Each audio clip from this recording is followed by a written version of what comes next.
VKR TV VKR voice ఇదే నిజం. మళ్ళొక వార్త.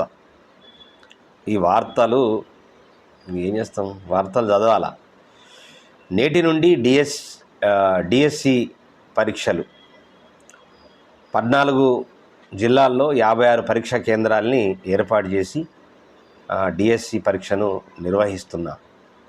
నిర్వహిస్తున్నారు తెలంగాణ ప్రభుత్వం. అయితే 15 నిమిషాల ముందే ఖచ్చితంగా విద్యార్థులు హాజరు కావాల్సిందిగా కోరుతూ ఉన్నారు. అదేవిధంగా తొలిసారి ఆన్లైన్లో పరీక్షలు నిర్వహిస్తున్నారట మన తెలంగాణలో. ఆన్లైన్లో మరి ఎందుకంటే మౌజులు, కీబోర్డులు అలవాటు లేనటువంటి వాళ్ళ పరిస్థితి కూడా చాలా దారుణంగా ఉంటుంది. ఎందుకంటే స్పీడ్గా చేయాలి, టైం తక్కువ ఉంటుంది. మరి అది ప్రాక్టీస్ లేనటువంటి వాళ్ళ పరిస్థితి కొంచెం అగమ్య గోచరమే. దాంట్లో కూడా చాలా సగానికి సగం మంది ఫెయిల్ అయ్యే అవకాశం ఉంది. అంటే అర్థం కాని పరిస్థితి. ఎందుకంటే మౌజు ఒక్కోసారి పనిచేయదు.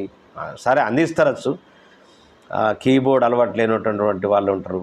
మరి ఆన్లైన్లో ఎందుకు పెట్టిరో తెలియదు.